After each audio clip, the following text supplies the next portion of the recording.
Hey, what's going on, everybody? It's Jonathan here with GPU Audio, back with our podcast. This is episode 3. And on episode 3, we have the great pleasure of being here with Genelec, one of our favorite all-time companies in the world. And there's a reason that we have Genelec here. There's a lot of exciting stuff going on. And here at the Innovation Lounge podcast, we're all about interviewing, going deep with companies, finding out the history about them, seeing what they're up to, seeing where they're going, and trying to figure out exactly what does the future of audio look like. So that's why we're here. So let me introduce my co-hosts one more time. We got Bill Collins. Hey, everybody. We've got Chris D. Hello. And our special guest today is Paul Stewart from Genelec. What's up, Paul? Hey, thanks for having us today. This is great. So, Paul, thanks for being here.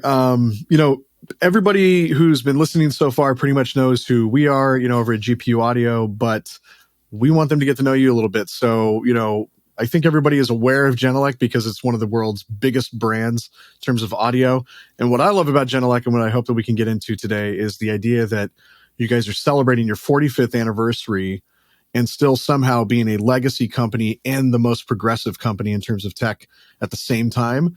That's not something we see very often, which to me equals endless innovation. So, but the point is, why don't you, tell everybody kind of how did you come to Genelec, and how long have you been there, and what's your role at the company? Yeah, sure. Well, I first and foremost, I started out as a musician, guitar player. Went to Berkeley after high school, and finished up there in the early '90s. And I got into the pro audio realm of the business. Working for a company, brokering used audio gear, repairs, and doing studio installations, that kind of work. So saw the changing of analog to digital, seeing that whole transition happen. And it wasn't until about 2006 that I joined Genelec as a product specialist. And I have to say, this has been where I've gotten the most out of my education. Genelec is I would say, an education company, research, developing technologies, but we share a lot of what we learn in educating our customers. And that's just been the best part of the job, working with people and helping develop their spaces, how they work, how they should be working. So working with Genelec all these years has been, I guess being with them for 17 years is a big chunk of their history of 45 years. And to see that where we, Genelec is, what are we, the leader or the founder of active studio monitor technology? I'm not sure exactly where that all got started, but in the 70s, nobody was talking that way or doing it. And Genelec was one of the first companies to introduce that sort of technology into the professional market and carried that flag for a long time before you saw, just about every studio monitor these days is an active monitor. But Genelec been doing it for decades before a lot of these other companies started to really hang on to that bit of technology. Amazing. And what did Genelec look like when you first joined it, Paul? What was the setup? It's interesting that you asked that question because the speakers that I have around me today really got their start when I started with the company. Not to say that I had anything to do with it, but I was there. But the DSP range, or what we call now our smart active monitors, was launching in 2006 when I started. And we had two-way monitors and two different subwoofers, I believe, at the time that used that technology where we network the speakers together. We have a little network hub that I've got right here that connects to a computer with a calibration microphone. And that technology just was launching as I came on as a product specialist with the company, which was an interesting point to be because things were still very much analog in those days. People in our company that were running around with calibration MLS systems going around to different rooms and measuring them and flipping dip switches to get things calibrated into people's rooms was still a big part of what we were doing. So, and now we go to today where that is just the smallest part of our business, where our straight up just basic analog speakers, we only have like 5 of them. The rest of our product range is all sitting within the smart active monitoring range. What was it that pushed you guys in that direction? Was it a market choice, or was it just like this insatiable sort of creative desire for doing new things, and or was it based on conversations with the studios you guys were working with? Like I'm just kind of curious, is it the economy of a market that pushes a company towards innovation, or is it more about values, or is it a combination of both? I'm really curious how you guys ended up taking that leap. Was there like a philosophical change, or how would you describe that from your perspective? Yeah, it's a great question because the values, it's a funny thing. When the first product that Genelec made was the S30, which was a three-way box ribbon tweeter design. But from the very beginning, all of those products carry over the same philosophy and value of what we have today. The whole point of making an active monitor was you just have that much more control over the entire system, because that's what it is. You have amplifiers, you have electronic crossovers, and you have drivers, and the whole idea about an active monitor is that every driver has its own amplifier directly attached to it. The value in that is recognized immediately when you hear an active monitor and how it attacks the dynamic range of whatever the audio is coming in. But also you have more control over the filter selection. And those early speakers had, switches on the back to integrate the speaker to a room. So the philosophy has always been there. We need to get the speakers to integrate to a room, whatever room it's in. And so always trying to perfect that along the way. And we've never steered from that. So when the DSP part had come into it, I just opened up more filters, more ways of getting in and analyzing a room and figuring out what needs to do to get the speaker to better integrate into the space. So that was like the industry problem that you guys set out to solve, and that's kind of what spurred this entire movement. True. And one of the things I've noticed over the years is that when we were launching products in those days, it wasn't like people were clamoring like, oh, I got to have that. Didn't realize what we were up to maybe, or knowing that this was actually a real problem solver for them. And it's a lot of work. You got to get out there. Well, you guys probably know this too. When you're slugging technology into trying to get people to understand what you're doing, it takes a lot of work getting out on the road, going to see people and helping them, right? Sort of educating them along the way as well. But most importantly is just getting to help people solve their problems. Yeah. That kind of brings me to the second part of my question. Then we can move forward with a couple other ones from the other guys. But I was thinking, when you're doing those early road shows and when you're on, just kind of out in the weeds trying to educate people about something that's new, that's like potentially disruptive, that might potentially be the impetus for them to make a change to their workflow, right? Or to the way that they do things in their studio. Did you guys get a lot of pushback, and where was that pushback initially from, during those early days? And then I know that when you came into the early 2000s, you guys were just launching even more features. And I'm wondering, did you see a similar pushback at that point, or was it pretty much smooth sailing the whole way? And you guys were able to just come out and be, geniuses, Moses coming down from the mountaintop or something with the new rules, and it worked out. If it could only be so simple, right? No, definitely the challenges existed in the early days, was really, I think in the beginning, computer technology, and having, using different platforms to do the same, because everybody, whether they're working on a PC or a Mac, we were relying on the internal sound card in the original days of computers. And so our software would have to go in and try to grab those resources and figure out how to, create a baseline for that sound card so that we could recognize what, alterations need to be made in order to know that we're looking for a linear path to the actual calibration. And of course, not knowing what kind of sound card is in one computer versus another, it got really tricky, Yeah, it sounds like fun. Yeah. And some of those sound cards would have their own little special whiz on there that you couldn't control. You had no way of disabling. So that was problematic. And that led us to realizing we need to make our own sound card. We have to have our own control of that. And that's where we are today with this box. This has everything in it. All the processor, it's got its own processor, its own microphone input. And so that was a bit of a challenge. And I think the other thing that is not a challenge today as it was in the early 2000s, or probably even the late 90s, was the way people thought of digital and conversion. What converter are you guys using? I mean, those are the kind of things that seem to matter a lot to people in the early days. You don't hear that too much now. So, Paul, NAMM is coming up in a couple of weeks, and we're so excited that you guys are joining us in the Innovation Lounge. I was wondering if you could kind of talk about what are some of the plans for your booth. And you also have a presentation on Saturday entitled Untangling Immersive Solutions. I would love to hear kind of just talk about what you guys plan for NAMM and both for your booth and the presentation.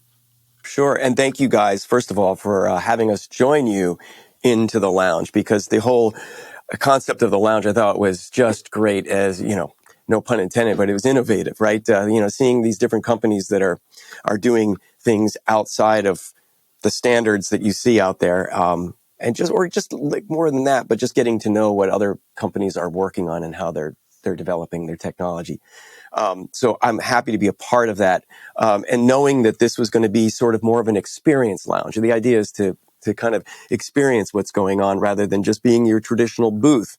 So, the idea of having a stage, having performances and panels going on, where are we going to put our wares in that, and seeing that, we're be right in front of the stage, and having, an interactive sort of room. I guess it's not interactive. I don't know how to describe it best, but we're just kind of thankful to be back at NAMM after all this time. We've been away for a little while, and coming in with a different angle is pretty cool.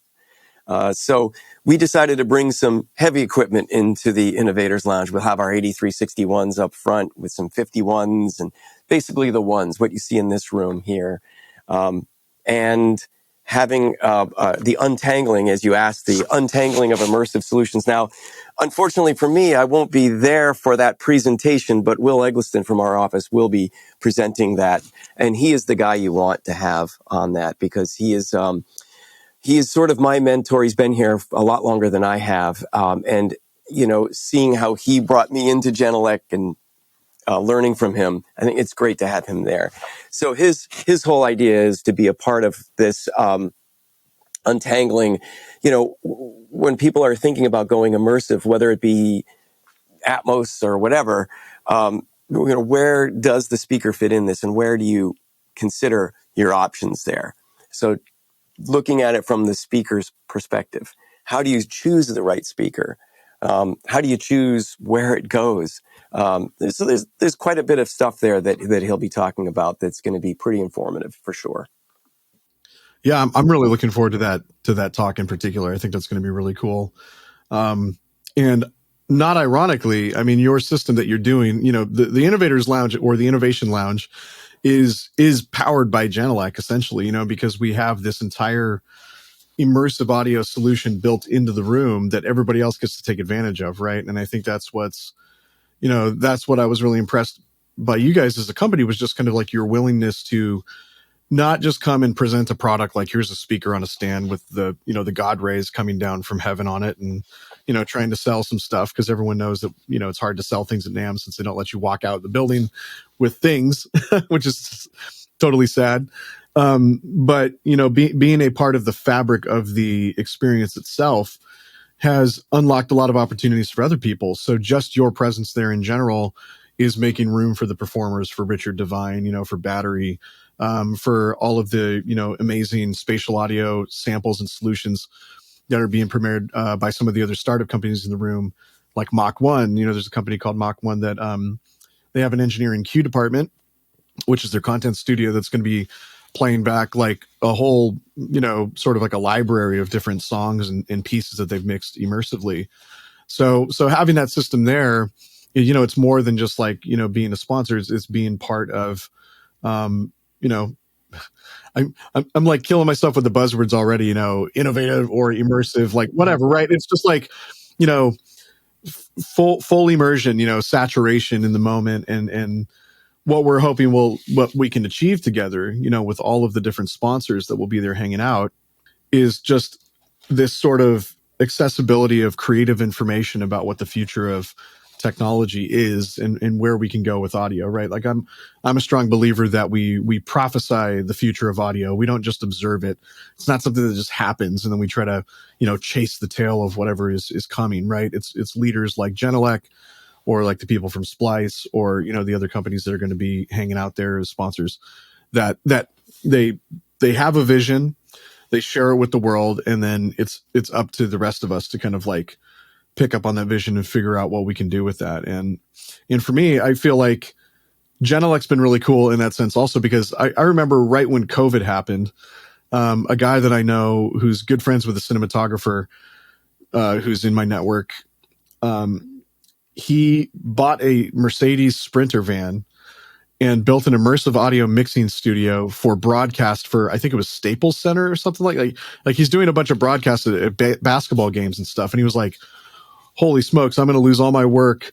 COVID requirements, like what are we going to do? Like we can't be in person. It was like right at the height of panic. So he goes out, spends like $150,000 and builds this, Genelec immersive, ambisonic studio inside of a van and starts driving it around. And I think it was like his most successful 2 years of his life, but it took there being the opportunity, the assets, aka your speakers in this sense, and the way that you guys have built, the ability to kind of analyze a room and things. It took that technology in order to enable this other solution, right? And to me, that's kind of what innovation is all about, right? It's about thinking ahead and saying, if we solve this problem now, it's going to unlock doors for future innovation on top of this platform. So in that way, I really see what you guys are doing as a platform, not just for the NAMM show for this particular event, but in general. I'm kind of curious how you feel about that. Am I nailing the values, or am I just projecting my own values on you? Yeah, you absolutely. No, definitely not. I mean, I would say this, just before the pandemic, my plan at the time was, I had put together a pop-up 714 rig, trussing the whole thing. And I had already started making a couple of dates of places I was going to stop. I was talking to, whether it be like a dealer or another manufacturer. I actually went to Telefunk and we did an event with Telefunk. And I mean, it was just like, let's get together. Yeah, it was great. We had guest artists. And we're talking to Dolby, going to do some stuff. And then the pandemic hit and everything just, But the technology, this is what I think was just so different. And so many people could probably relate to this, but everything's shutting down. But the audio industry, I think it flourished in a way that, my thinking is it's because of technology. Immersive technology took off during pandemic. I mean, our business was going through the roof. I can't tell you, it was every day. You're talking to somebody about how to build a multi-channel room. And that's becoming now more common than it was just last year. Definitely the year before that. I was talking to our intern here about students, what they're learning. I mean, schools are starting to build immersive rooms, and the teachers are learning about immersive, and so are the students at the same time. This is a thing that's pioneering that people are witnessing right now. I mean, this is probably no different than other bits of technology that have been introduced over the time. But the enthusiasm is great. And, coming into working with you guys on this lounge, I mean, Eric and I went to go see Mach 1 because they're part of this lounge. We had to go visit them. I had to find out more about them. Just to be able to go do that and share time with people. When we got to their studio, our speakers that we had sent to them were set up. We got to sit in the chair. I mean, it was just ready to go hit play. They were just ready to share stuff with us. And that was so walking out of there, I felt like a real part of the audio community. This is what it's supposed to be about, sharing what you're doing. You may not want to reveal everything, but you want to share. You want to share what you're doing. And that's again, that's one of the things that I thought was really cool. When I started looking at the marketing materials, right, like for Genelec and all of us, Bill and Chris and I combined, and my co-founder Sasha, we're looking at it and we thought, it's really cool how you guys emphasize your relationships, right? And in 45 years, I would imagine that you guys have built just like an incredible there could probably be books written about all the cool stories that you have working with producers, engineers, and artists and stuff like that. No matter where it's at. Personally, I would like to see a coffee table book from Genelec. So just, let's just put that out there. Give me, 5% of revenue for the idea, royalty share. You can write the intro. You get the 5% and you get to write the intro. Write the intro with ChatGPT and then easiest money. Easy money. We actually have Lego sets now. Is that official? Oh my God. Can we buy some? We'll take 3, please. You got it. What model? Which, like in Ambisonic's room around a chair, can you guys build like the Lego? Well, the trussing might be a problem. Anyways, in those 45 years, you have all these stories. So other than the Innovation Lounge, how else are you guys celebrating those 45 years of history? I know that you guys are basically doing a world tour is kind of how it was described to me, right? Tell us more about that. Well, I think I can get up and do this. I'm going to try just to show you something.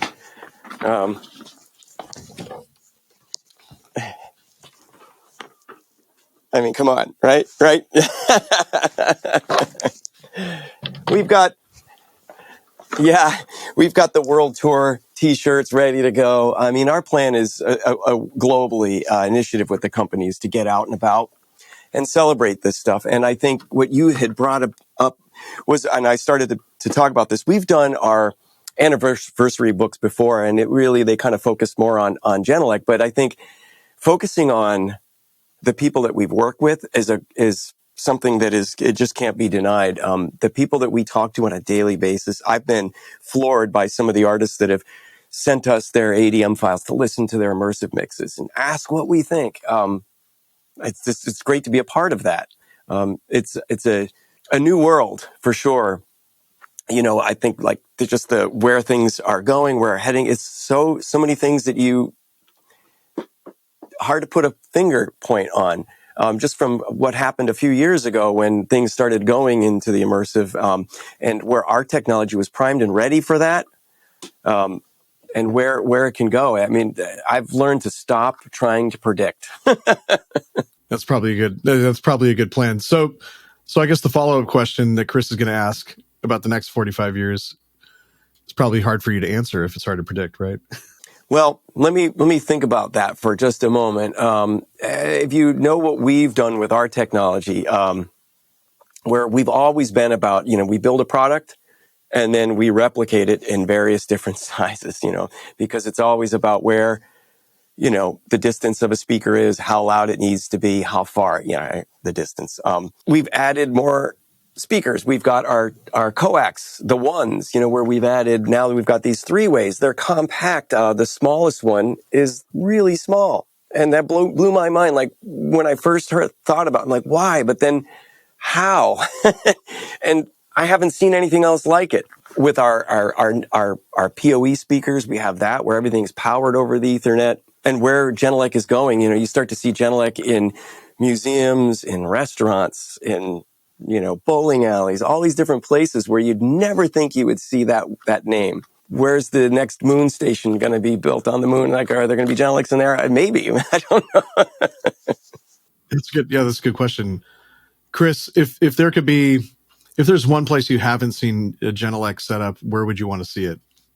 Wow, yeah, that's a tough one. I don't know. I've seen them in so many places, and like you say, even the small speakers that people have. I have friends that have like the small tabletop speakers, and they sound amazing.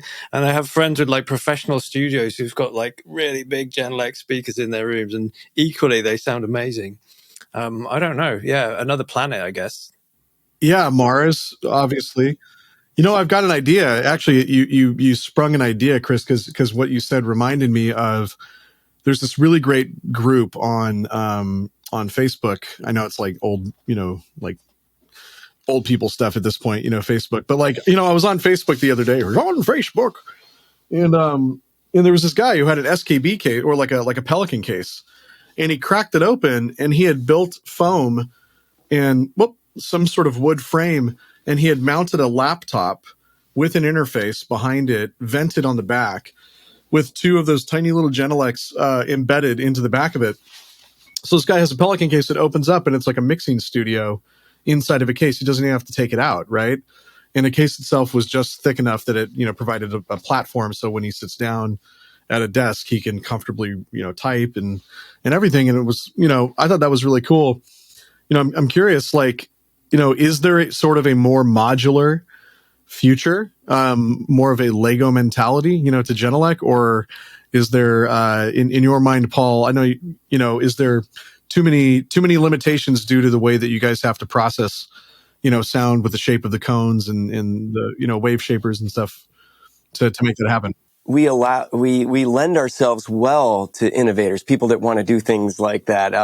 There's easy ways to mount these speakers. That's the beauty of it. Mounting points on the back, down below. There's so many ways to put them into any kind of application. So I welcome that, and I've seen that you were talking about, the road case rig, and I can't tell you how many times I've seen just sort of mobile setups that people have sent us pictures of that have been really, really cool like that. It's really interesting. Yeah. Because when I think about the future of where things are going, to me, it, obviously immersive is one of them, right? But then, expanded accessibility, and Genelec's already sort of pushing the boundaries when it comes to, making things like really high quality audio being more accessible. So it'd be really interesting to see how this pans out from a business model and from a standpoint of what kind of products, we see hit the market. I think this could be very interesting. Well, certainly, environmental friendly, as far as electronics can be. I mean, these are the kind of things that Genelec has always been about: efficiency, sustainability. That's always been something that the company's been pushing hard for, even before mandates were being brought out through Europe. I remember when, people were still using lead in solder. When everything goes lead free, I mean, we jumped on that. The fact that every speaker can be powered off on its own, you can set it up to where it'll go to sleep whenever you want it to, or it could be 5 minutes, it could be 4 hours, or you can adjust that. You can turn it on and off from the software, or just as audio hits it. And those are important things when you think about how many speakers that we have out in the world, especially after 45 years, and think about how much power consumption all those speakers are doing out there for 45 years. And most of the times, how often do they ever get turned off if you can't flip the switch? That's a great point. Is there a rough estimate? How many Genelecs are out there? Make a video that sold our 1 million. We did make a video. Was it the millionth? But that was a few years ago. That was like 5 years ago.